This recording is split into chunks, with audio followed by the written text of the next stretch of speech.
Once again, I want to welcome you to this training.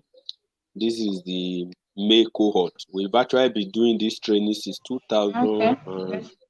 We'll be doing this training since 2020 or early 2021, as the case may be. So this is not the only training that we do. I also do systematic review and mental analysis. I also train people on how to do research, how to develop proposals, and by the grace of God, even myself, I've gotten funding from my proposal, gotten travel grants to international conference through proposals that I've written and all of that. So we also do train. Then we also train people on how to write research grants and all of that. So it is actually one aspect of the training. So that being said, I want to welcome you once again. This training is actually jointly done by my organization, Frontier Lead Consulting and Prison Consulting. That is the organization by Mr. Ali Israel. So I'm the one handling this training aspect of the program. So I'm going to share my screen now. So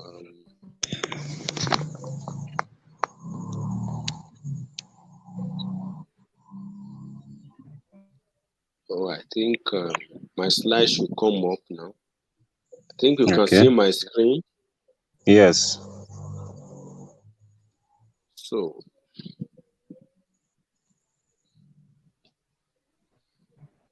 yeah, so like I said, my name is Uzaro Leonard. I'm a medical laboratory science by training. I'm also a certified data scientist. So now, basically, when we talked about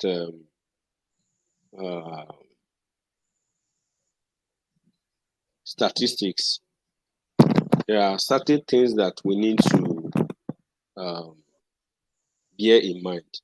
Now, when we talk about statistics, statistics is basically it could be a practice and it could also be a science.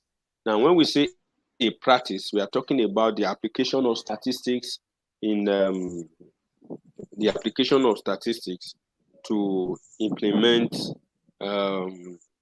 certain things that will result to decision taking. Now, so another thing too is it could be a science too. So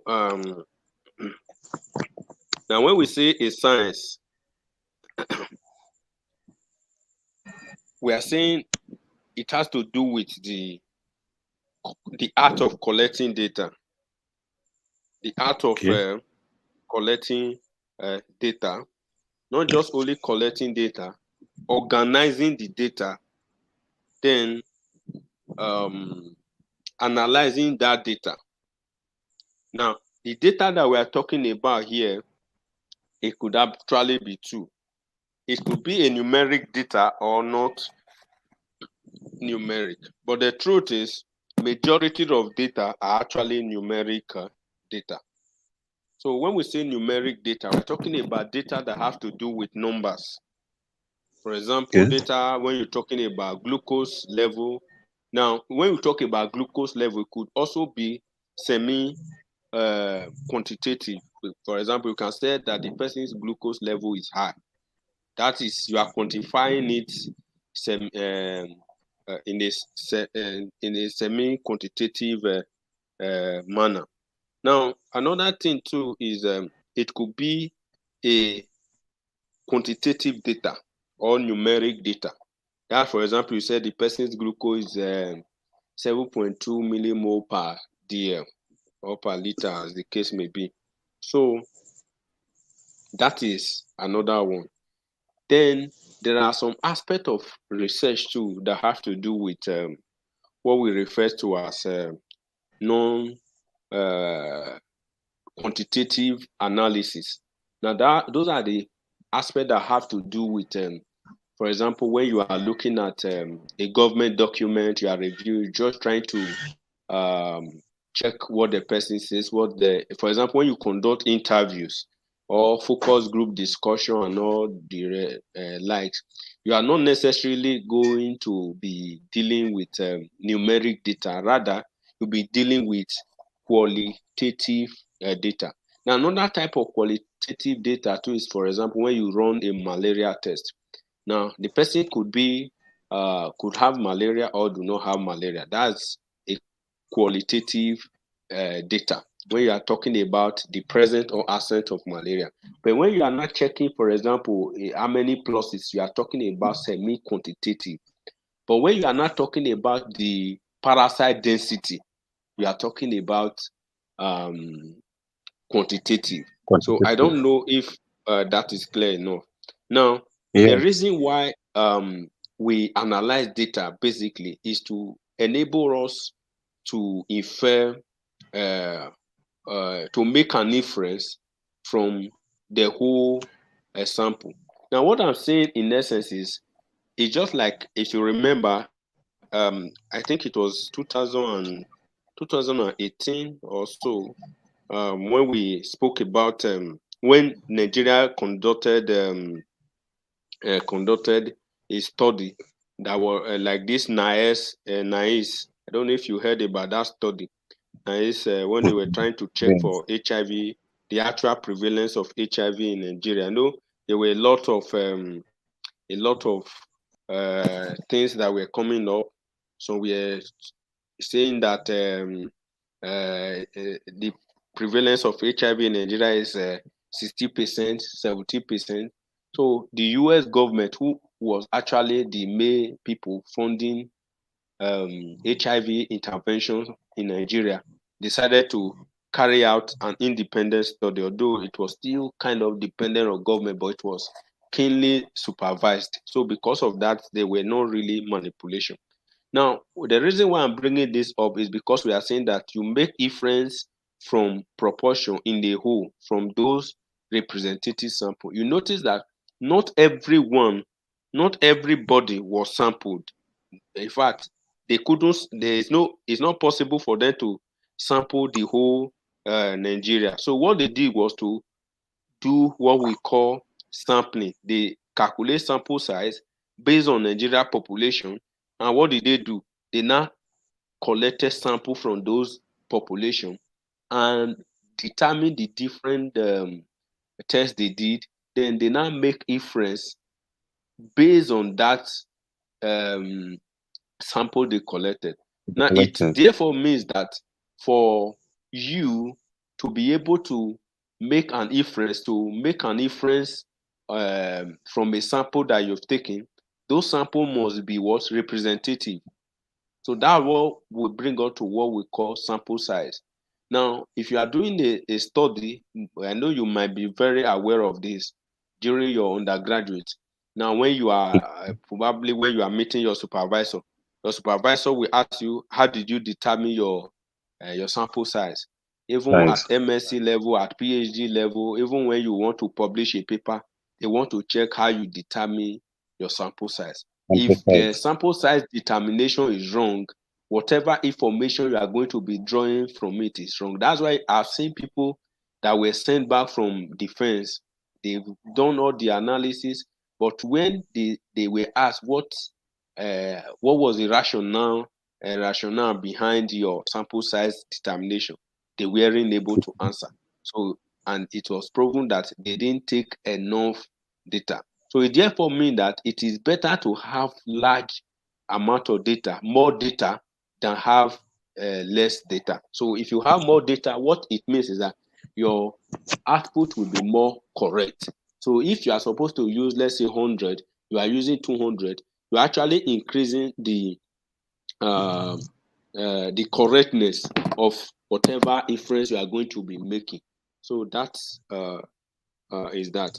Now, the next thing that I want to look at, most time you hear people talk about statistical and data analysis.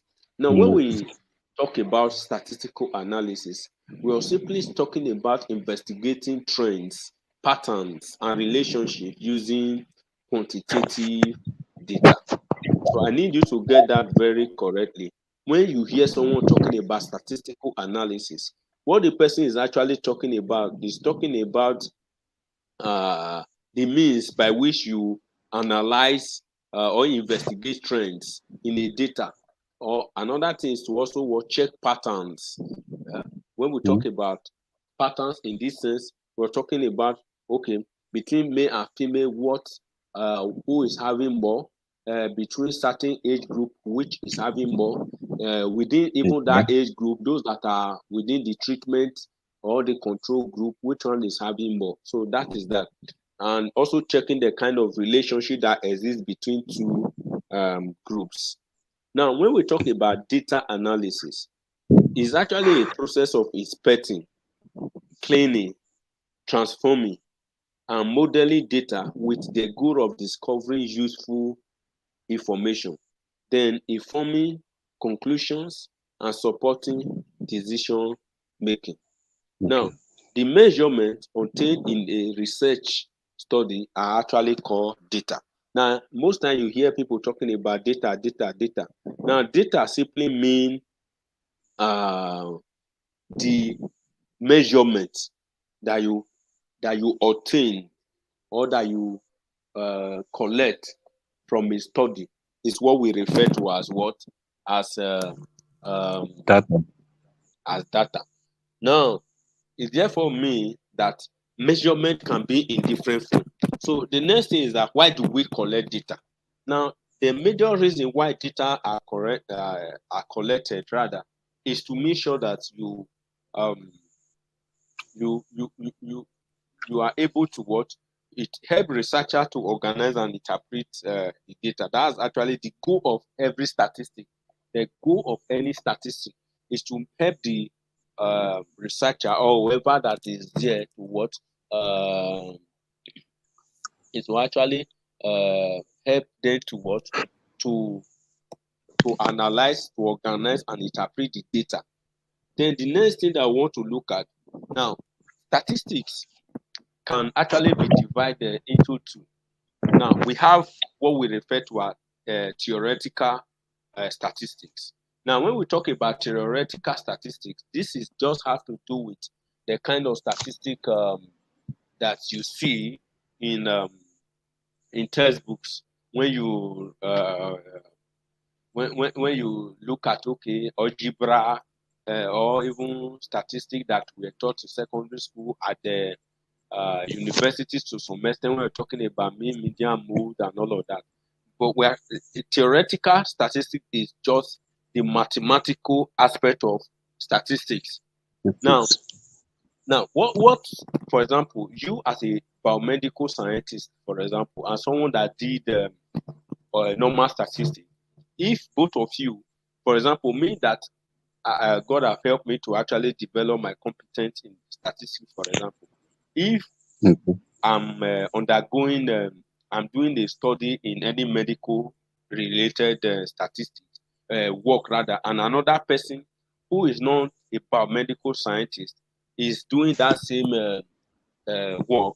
Now, my understanding of the work is going to be much better because I have background knowledge of uh, medical sciences.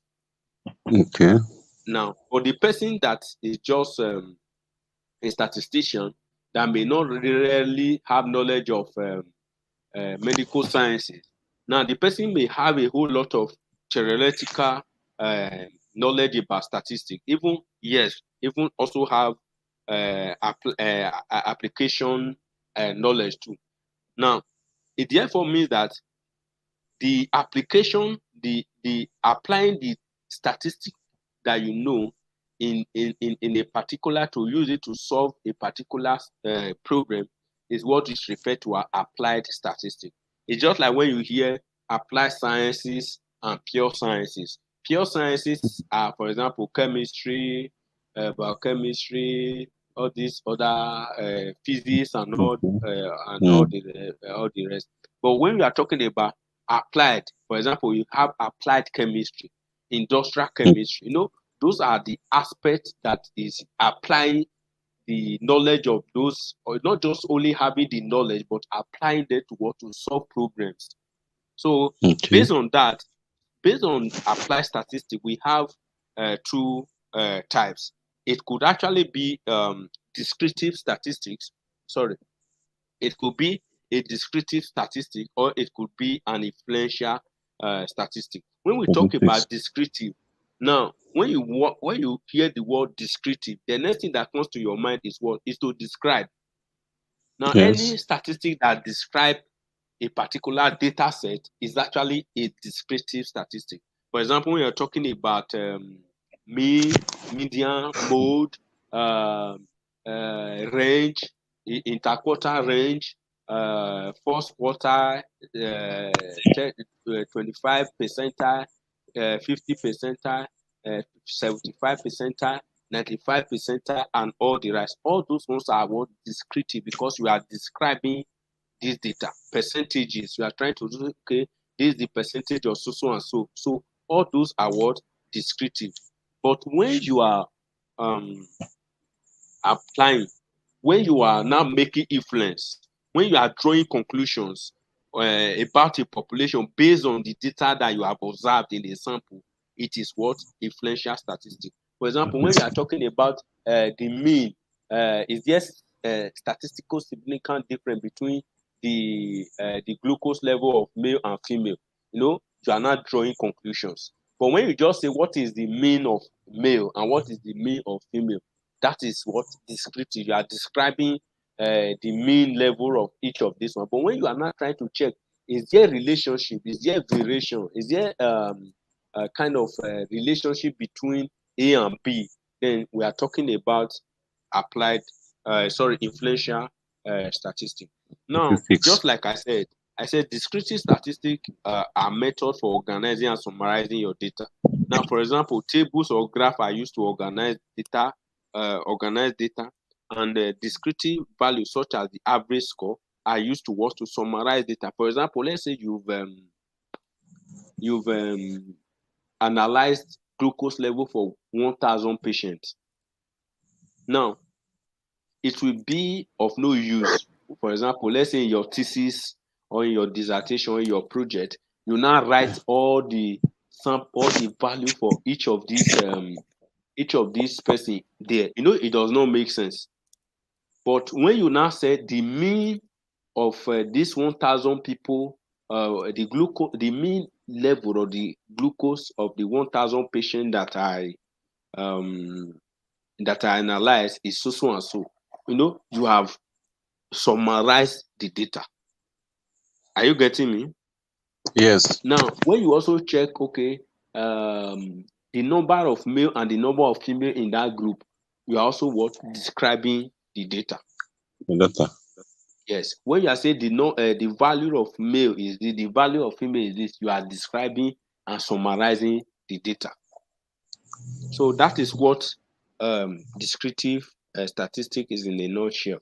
Then in influential statistics, I said there are methods you use using sample data to make general conclusions. That is to draw influence about a particular population. So that is basically that. Now, I'll be talking about variables. And when we talk about variable is a characteristics or condition that can change or take on different shape. Now, what we are saying in essence, the glucose level is a variable. Are you with me? Yes. Glucose level is a variable. Malaria status is equally a variable. Now, because it can actually take on different conditions. It could be a positive malaria test or a negative malaria test. Now, the glucose level of Mr. A is different from glucose level of Mr. B. So that makes it the characteristics of that particular object we are talking about, or the condition of that object, which can actually change from one point to the other. Now, when we talk about population, as we know, is the entire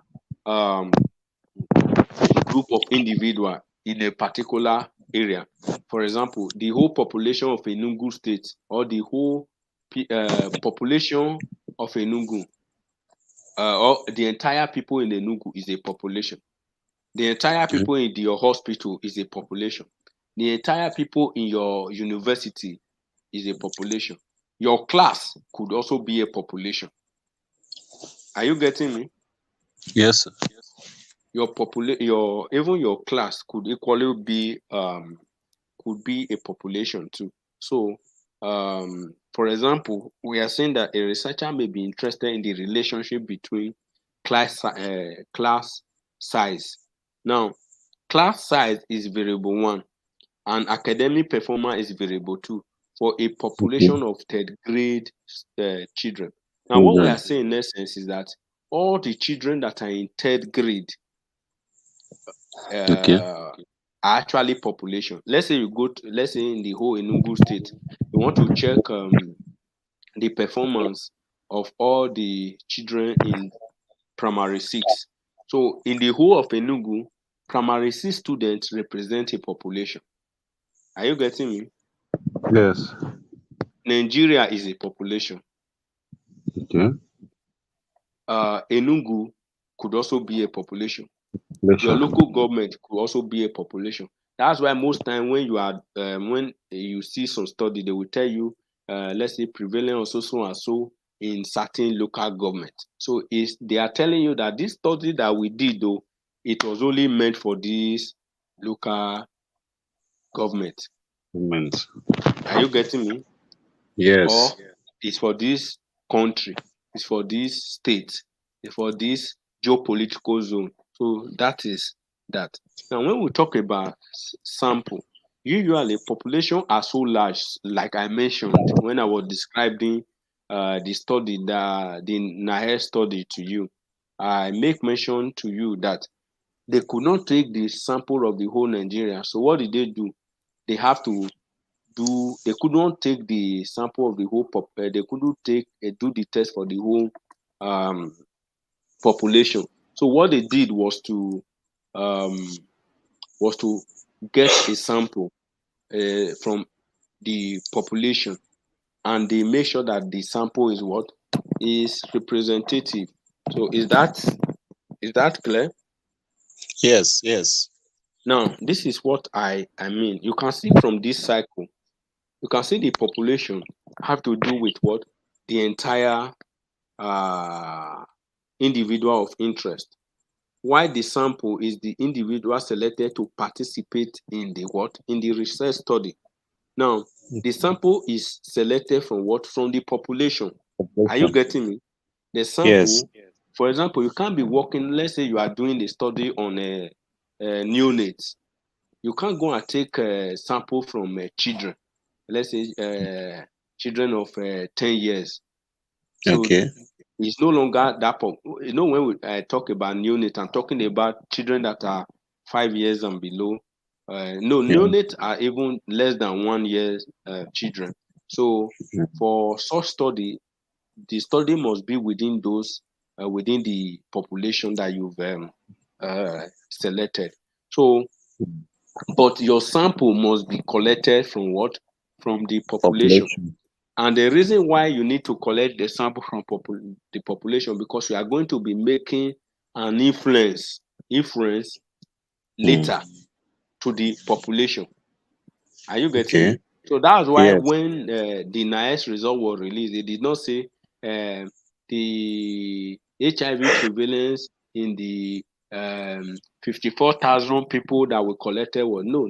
They said the HIV prevalence in Nigeria was found to be 1 point so and so, because the sample was drawn from Nigeria.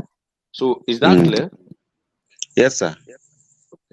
Now, just like I said, now another thing is that variable. I hope this other lady is following. Let me just check to be sure. Okay. Okay. Okay. So, like I was saying, hope you're still seeing my slide. Yes. Yes. Oh,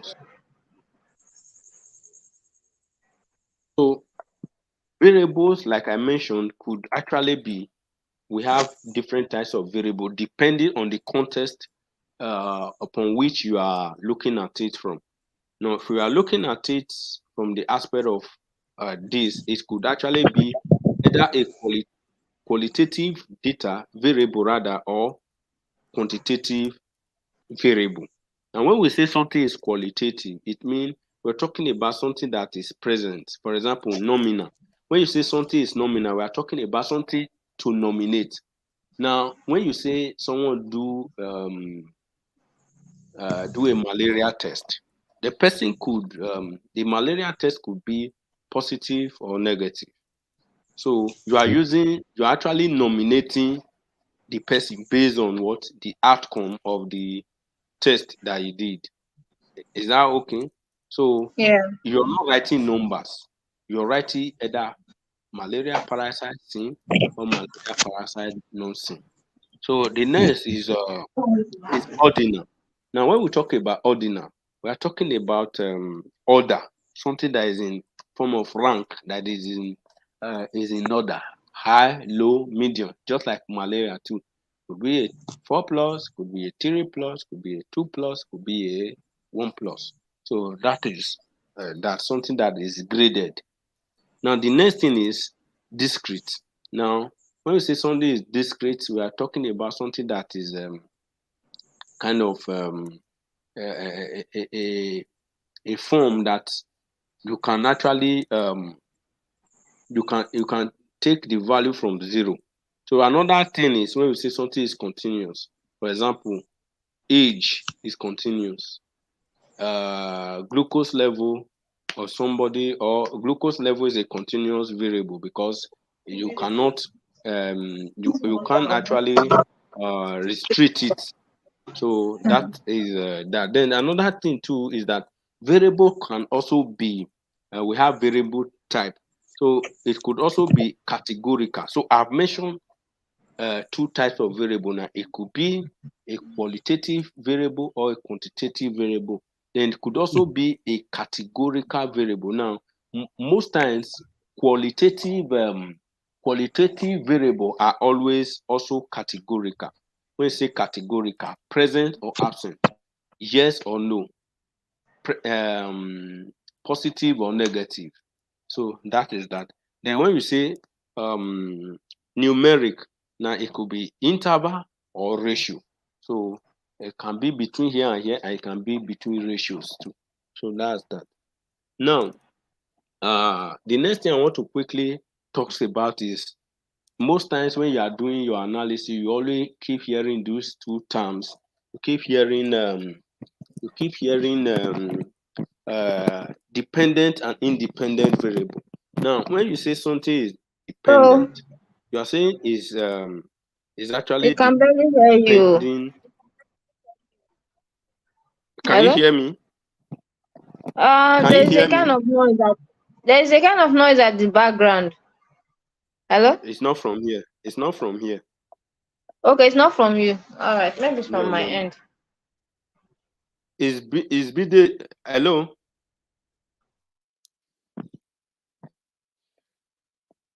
Hello? Oh, this guy has dropped off. Okay. Let's continue. Will join us.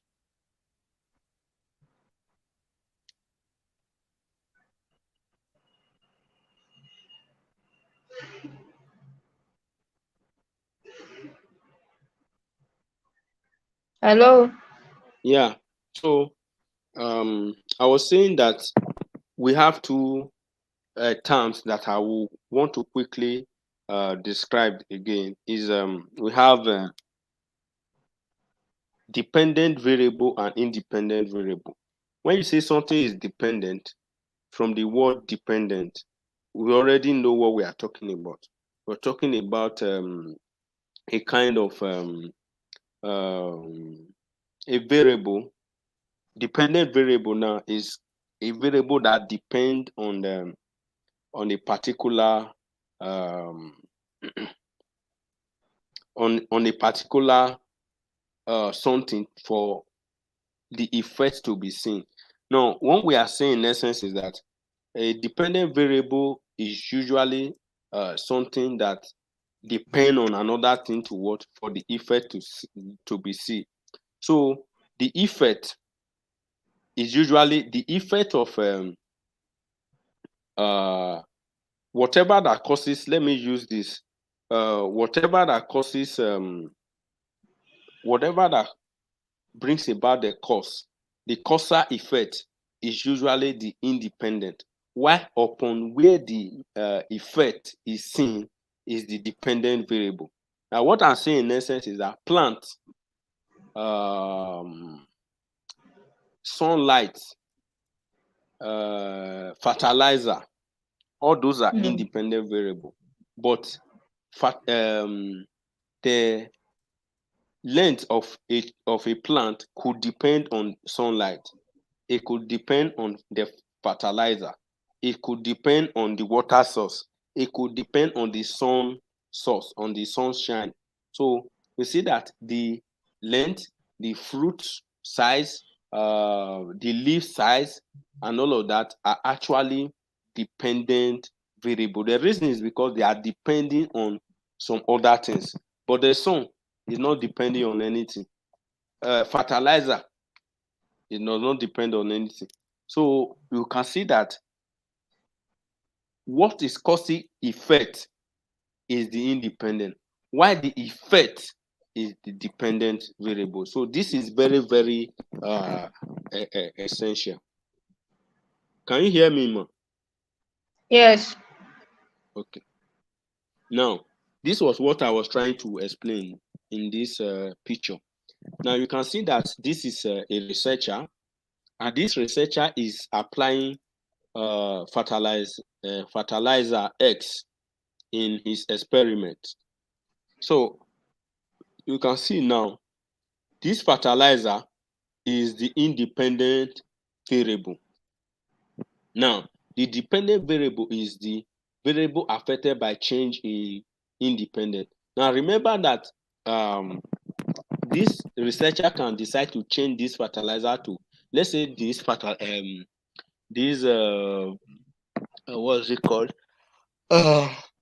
This researcher actually have two types of fertilizer, but every other thing is constant. They have the same water source, they have the same soil, they have the same sun exposure, but he now apply two different fertilizer. Now at the end of the day, you can see that the one that had fertilizer X, for example, now the plant growth is dependent on the type of fertilizer. The number of leaf is dependent on the fertilizer.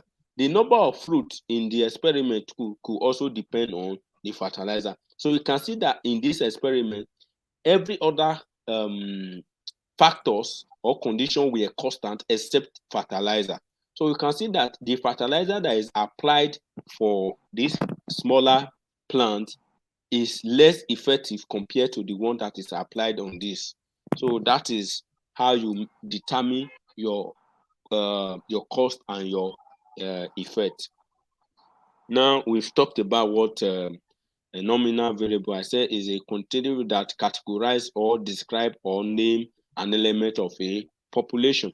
Now when we say ordinal, a qualitative variable that incorporate an order position or ranked, like I mentioned earlier. Now when we say discrete variable, we're talking about a quantitative variable in this sense that can assume a countable number of value. No, what we are saying in essence is that this is an aspect where it can actually assume a number that you can count. For example, you say the number of fruits, the number of female, the number of boys, the number of houses. So you can actually count this. But when you say glucose level, you cannot count glucose level. The only thing that is a number. So when you say continuous variable, we are talking about a quantitative variable that can assume an uncountable number of value. You can't count the number of glucose. You can't count the number. The only thing is that you know the value, know the concentration, but you cannot count it. So is that you know temperature, you can't count temperature. You know creatinine level, you cannot count it. So those are what that means. Now, measuring variable, like we said, is dependent on a lot of things. Now, to measure relationship between variable, researcher must observe the variable and record their observation. So this require that the variable be measured. Now, for you to be able to measure a variable, there's what we call scale of measurement, and that have to do with what that classify each individual into one category. Now, on the type of scales that we have the nominal scale, then we have the ordinal scale. The nominal scale is the scale that categorize into or name something, just like present or absent, yes or no, visible, invisible, just those kind of things. Then ordinal have to do with something that is ranked, high, low, medium, hot, cold, warm, no, those kind of ranked, or first, second, third position, those kind of ranked. Now, interval, like we said, have to do with equal size category. You count. This is everyone. For example, there is no one person. For example, one. Let's say Ada is one. Not that when you are counting, Ada cannot have take two. When you are counting now, if you let's say you have girls, number of girls in this class, and when you are counting, you say Ada is one. When you are counting, you say okay, there are 10 girls in this class.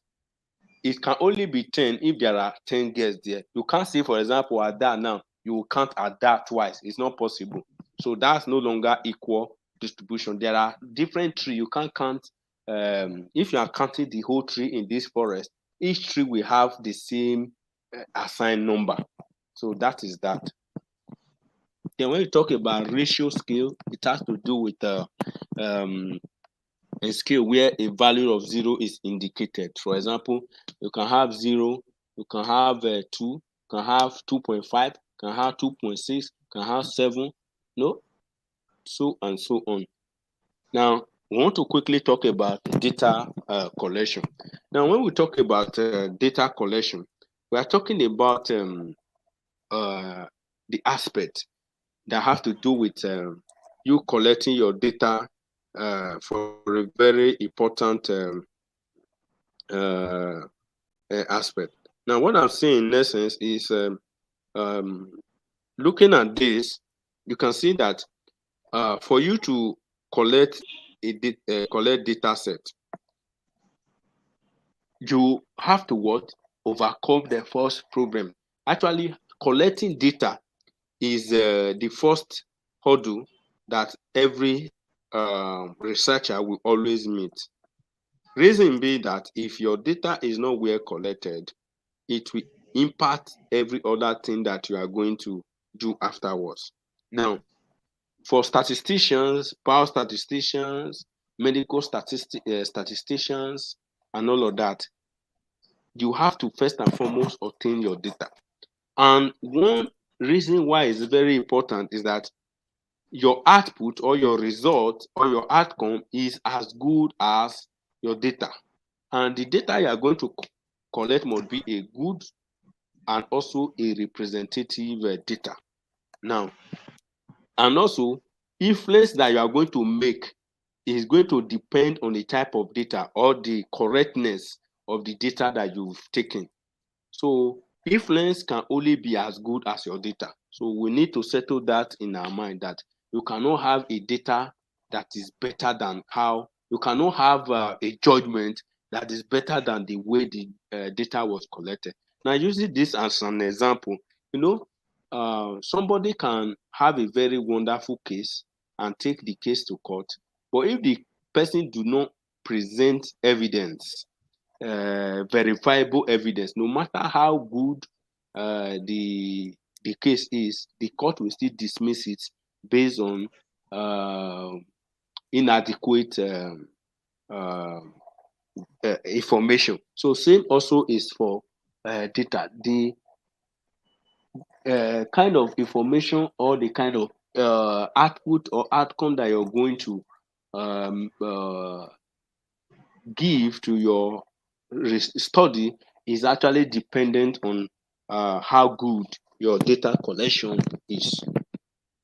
So now there are several methods of actually sampling or data sampling. The first one is what we refer to as probability sampling method. Then the next one is non-probability sampling method. When we say probability sampling method, we are talking about a kind of a systematic way of selecting or selecting your sample. Now, the first one is what we refer to as simple random sampling. Now, simple random sampling is also a probability sampling. Then the next one is stratified. When I say something is stratified, is how to do with a strata. For example, you have kind of what is it called? You have that kind of how do I put this now? Let's say you have a kind of a cohort. Let's say a girl. This cohort is this cohort is this, and this cohort is that. Now, clusters too. You have cluster of, let's say, cluster of a particular group of people, pregnant women that stays in rural area. The cluster of pregnant women that stay in urban area. Those are clusters. So that too is also very, very essential.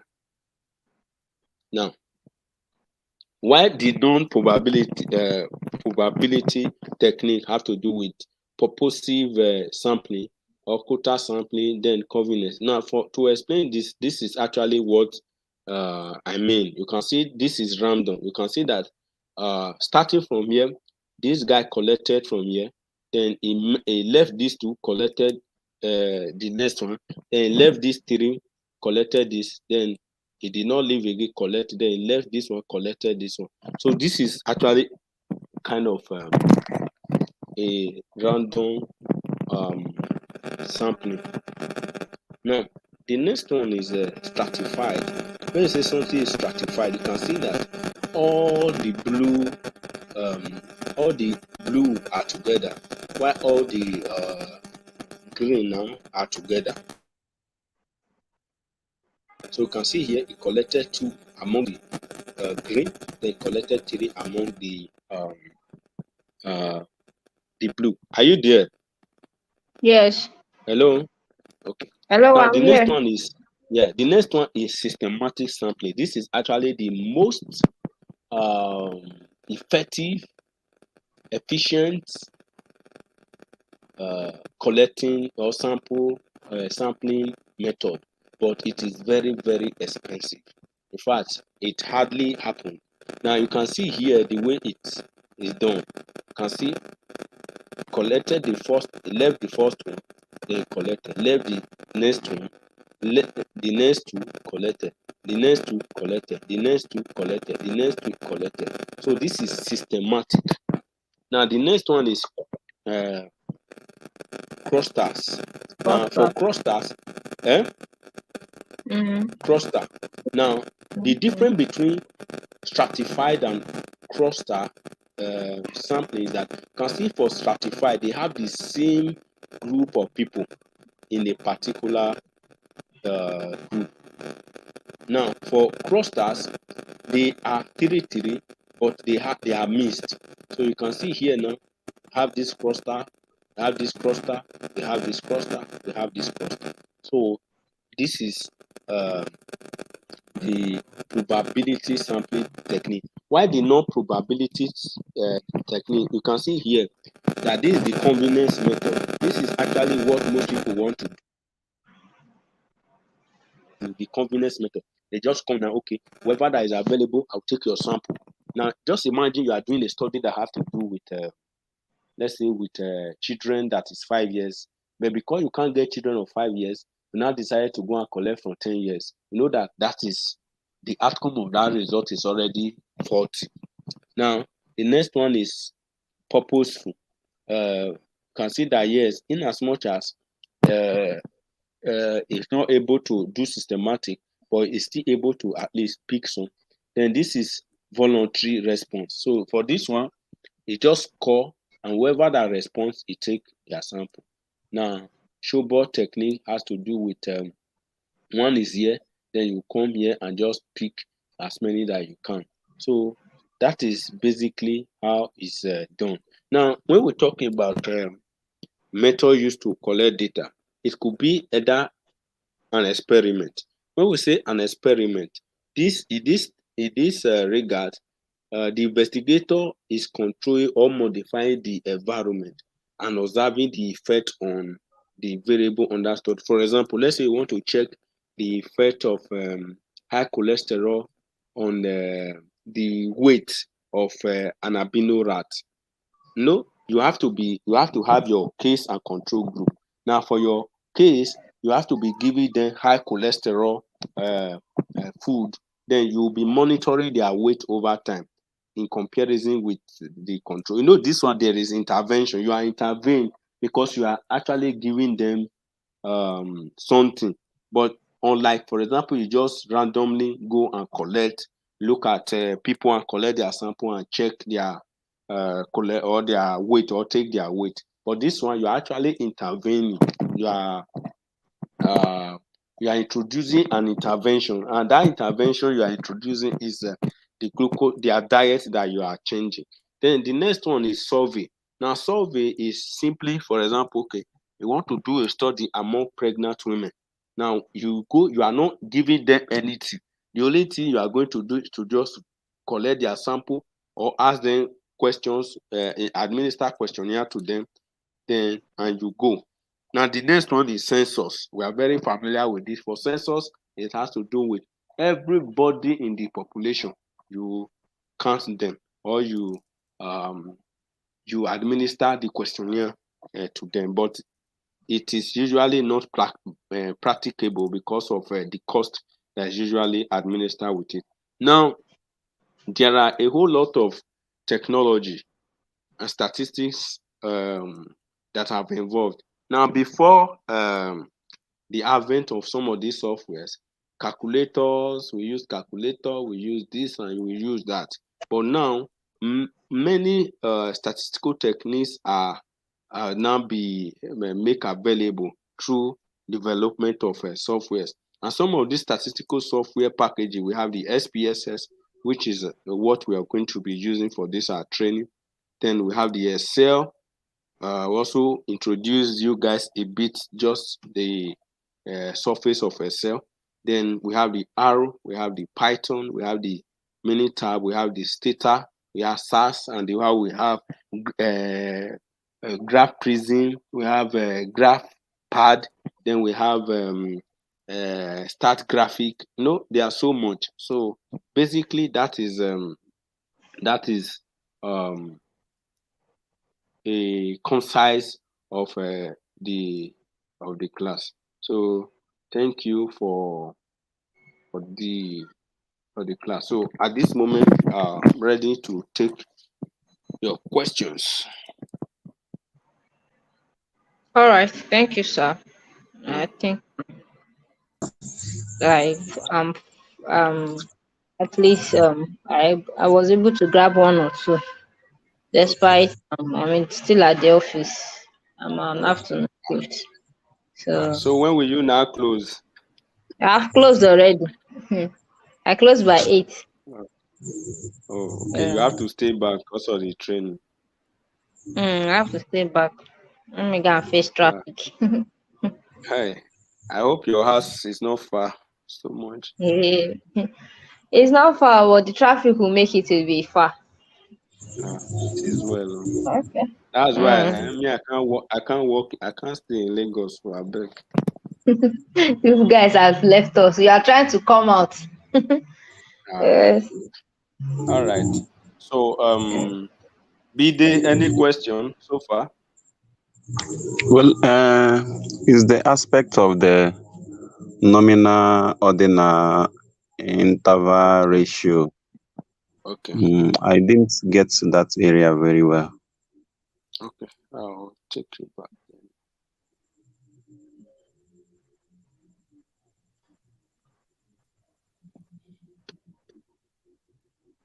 Okay. So now when we talk about nominal, just use the word to nominate. So we are saying that a qualitative variable. So meaning that for you to say something is a nominal variable or nominal scale, we are talking about a qualitative variable that categorize or describe or name an element of what? Of a population. Listen. Did you get that?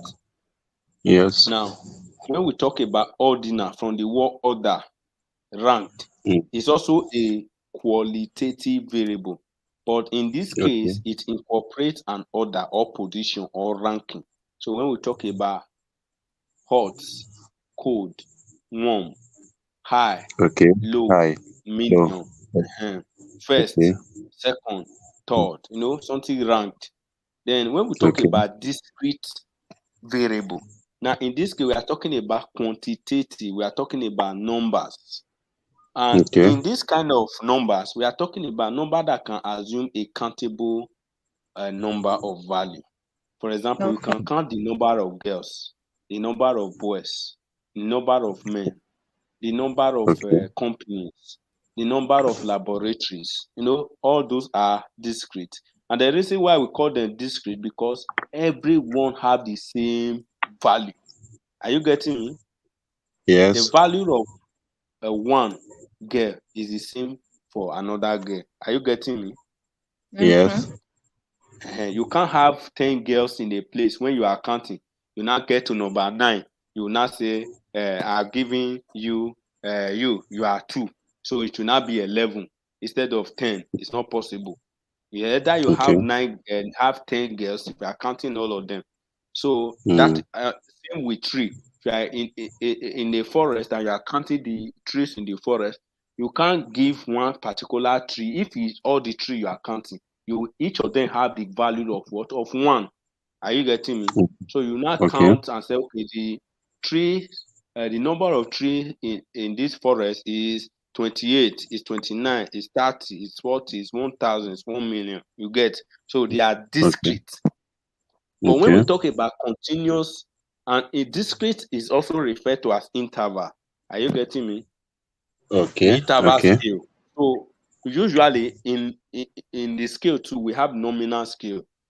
When we will be using the software, you're going to see that we are always going to be changing, check whether are they nominal, are they ordinal, are they discrete. Okay. Discrete and continual will have what we refer to as scale.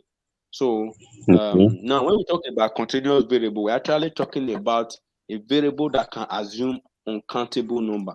Can you count the number of glucose in a person's body? Okay. Not Can really. you count No. the number? No, you cannot. The only thing is the concentration you can measure. Yes. You Yes. can't count it. So that is that. You can't count the number of water. The only thing is the volume that you can measure. Okay. Are you Okay. getting me? Uh-huh. Yes. Mm. So that is, you can't count the number of temperature. It's actually the either the hot the degree in Fahrenheit Yeah. or Mm. centigrade that you can measure. So that is Mm. that. So I don't know if it's clear now. Yes. Yes. It's better. Mm. So any further question? Mm. No other question for now. Mm. So Hello. yeah, I'm with I you. want. Okay. So is yeah, I didn't get to at the initial time we started. You were like, we'll be having the class for how many days? I said the class is going to go between 5 to 6 days. Okay, 5 to 6 days. All Yes, of and the it's class. going to be, yeah, all of the class. Yeah. Yeah. If there is need for us to extend it, then we'll know. But the duration is within that period. Okay. Okay. It will be lasting for at least 1 hour. Yes, 1 hour. So, but on Saturday, like I mentioned, Saturday and Sunday, we're likely to extend it probably Okay. for an hour or two. an hour 30 Okay. minutes or two, because of they will need to have more time. That most times we are always more available those days. Yes. Yeah. And depending Well, on us, if I'm able to also, if we are able to check our calendar and all of us are going to be available, probably we might take it in the probably in the afternoon, not as late as today. But that will depend on you guys' schedule. If you guys are going to be, um, if Florence or yourself are not going to be at work that period. okay. Well, for me, starting by 8 Okay, will so be okay for me. I don't really know about. I think it's also better for Florence because since she is on afternoon, so she will always be available that period. But that's I don't know. Saturday, Florence, when are you going to be? When will you be Okay. closed? Is it still going to be 8? No, I'm not working on Saturday. I work on Okay, on Sunday evening too. okay. Sunday evening between when and when? My normal afternoon, 2 to 8. Okay, okay. That Sunday probably maybe we see since but they may not be going to work that day. Then let's see probably if we can. Okay, you said 2 to 8. I will can't even because me I will just be coming from church that period. So meaning we'll still hold it by that um by that 8. But notwithstanding, we may just make it just an hour too. But on Saturday we'll extend the time so that Okay. we'll be able to cover whatever we can't cover on Sunday. Because I will want to take it too long so that she will still be able to reach her destination on time. Okay. Yeah. So Okay. good night and have a good night Okay. rest. Good night, sir. Thanks for the lecture. Yeah. Mm. Oh, And then, thank and you. then, uh, and then you are talking about me. Me, I'm even planning going to Lagos, and I'm targeting that cleaner Lancet as well. Cleaner access is good actually. Mm. Although I never, the only place I would have worked with was Part Care. I got their offer, but I refused it. That was 2000. That should be 2000 and I think 2009. No, 2018. Okay. Okay. I refused because Miss Flourish, oh, Flourish, do you they know wanted to take Ogamanam me to Henry? they wanted to Is take that me to Delta State. Do you is know that? Ogamanam? Do you know Ogamanam Henry? He has gone now. Is he still in Yes. Nigeria? No. He's in UK now, but No. he was actually my classmate in the university. In fact, he's the one telling me about cleaner Lancet, and I've heard a lot about that place. So I'm still targeting that place. You must have known the other scientist that died of recent, Remy. Yeah, Mm. Mr. Sam. We call him Mr. Sam. Yeah. Exactly. So it All was right. actually my classmate. Mm. Let me end. Okay, Let no me end problem. the meeting. So, Mm. all right. Thank you. Okay, thank you. Good night. Mm. Yeah.